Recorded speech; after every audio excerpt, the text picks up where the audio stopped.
Fox 16 News at 9. Covering Sherwood, Maumelle, Little Rock, and all of Central Arkansas. A Northwest Arkansas nonprofit collaborated with the city of Fayetteville to get people to fill out the census. The League of Women Voters provided tools to complete it, since many people may not have access to the internet or may have simply forgotten about it. People were able to fill it out from the comfort of their cars.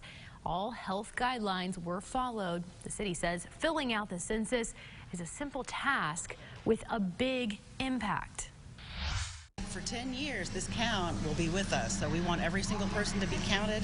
Every person that doesn't get counted for the census loses the city and the state federal dollars for programs that we really need for our community. Census workers have already started going door to door to get people to fill it out. You can respond by phone, online, or by mail. Responses are due September 30th.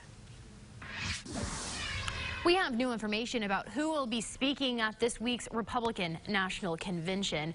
On Monday, Nikki Haley, Congressman Jim Jordan, and Andrew Pollock will speak.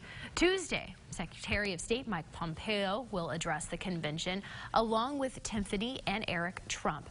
First Lady Melania Trump is set to speak from the Rose Garden. On Wednesday, Vice President Mike Pence, Karen Pence will speak. Also on the schedule, South Dakota Governor Kristi Noem, Senator Marsha Blackburn, Senator Joni Ernst, and Congressman Dan Crenshaw.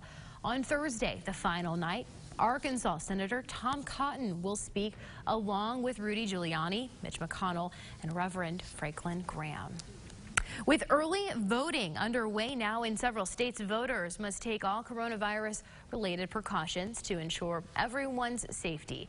David Pinnick reports on how poll officials are making sure those who show up to vote stay safe in the age of COVID-19. A line of voters was waiting when they opened the doors for early voting at this community center in West Roxbury. To your left, around the corner. Inside, poll workers greeted voters with a squirt of hand sanitizer, then sent them into the gym where every other polling booth was taped off. I had no problem. They made it really hassle-free and really went overboard to feel like everything was being sanitized. A poll worker wiped down each booth after each voter and sprayed disinfectant in the air. A few voters licked their ballot envelopes, even though poll workers tried to remind them not to, and were ready with glue sticks.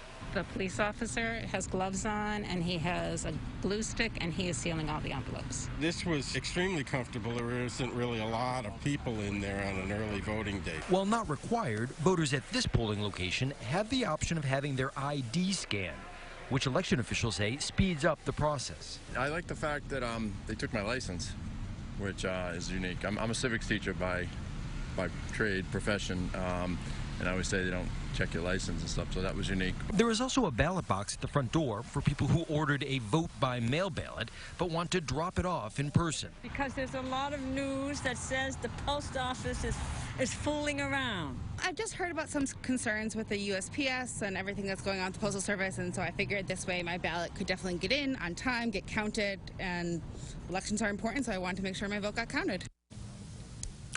Well, coming up after the break, as school gets underway, a nurse prepares for students in the classroom in the midst of a pandemic. We'll show you how she plans to keep those students safe. Plus, authorities in Seattle investigating a string of fires intentionally set. Hear from a victim who says his business is now destroyed. Save big right now during Clio's